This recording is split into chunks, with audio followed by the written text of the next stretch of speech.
আমার বোনকে প্রেমের প্রস্তাব দেওয়ার জন্য প্রেমের প্রস্তাবে রাজি না হওয়ার জন্য ছেলেটা রাগ হয়ে যায়। ছেলেটা তার বন্ধুবান্ধব মিলে আগে আমার বোন প্রতিদিন সকাল 7টার সময় প্রাইভেট থাকে। ও প্রতিদিন প্রাইভেট পড়তে যায়, সেদিনও প্রাইভেট পড়ার জন্য বাড়ি থেকে বের হয়ে রেডি হচ্ছে। আর ছেলেটার বন্ধুবান্ধব মিলে আমার বোনকে মাইক্রোবাসে উঠায় নিয়ে চলে যায়।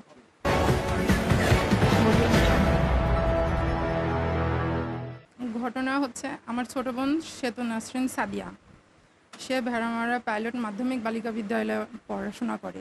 সে 10ম শ্রেণীর ছাত্রী। আমার ছোট বোনকে আমাদের এলাকার একটা ছেলে ডিস্টার্ব করে, মানে প্রেমের প্রত্যাখ্যান দেয়, প্রেমের প্রস্তাব দেয়। এতে আমার বোন প্রেমের প্রত্যাখ্যান করার জন্য ছেলেটা রাগ হয়ে যায়। ছেলেটার নাম শাফিন, বাবার নাম শাহাবুল। ওর বাড়ি হচ্ছে সাতবাড়িয়া দক্ষিণ ভবানীপুর, খেজুর বাগান বলে।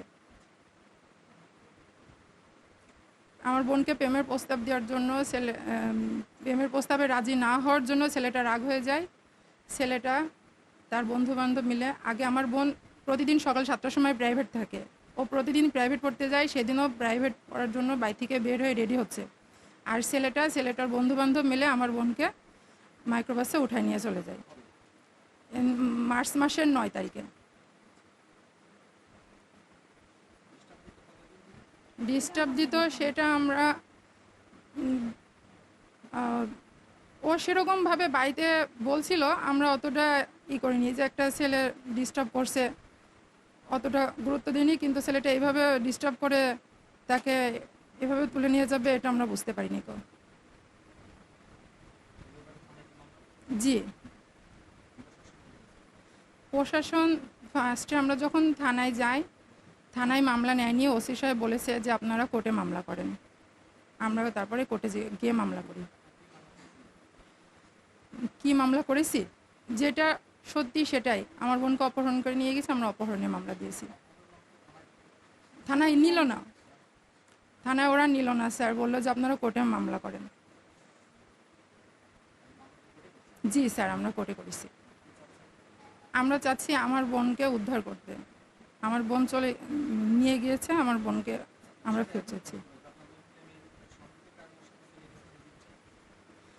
বিষয়টা এরকম না স্যার, আমার বোনকে প্রেমের প্রস্তাব দিয়ে তারা ভুলে ফেলে আমার বোনকে অপহরণ করে নিয়ে গেছে।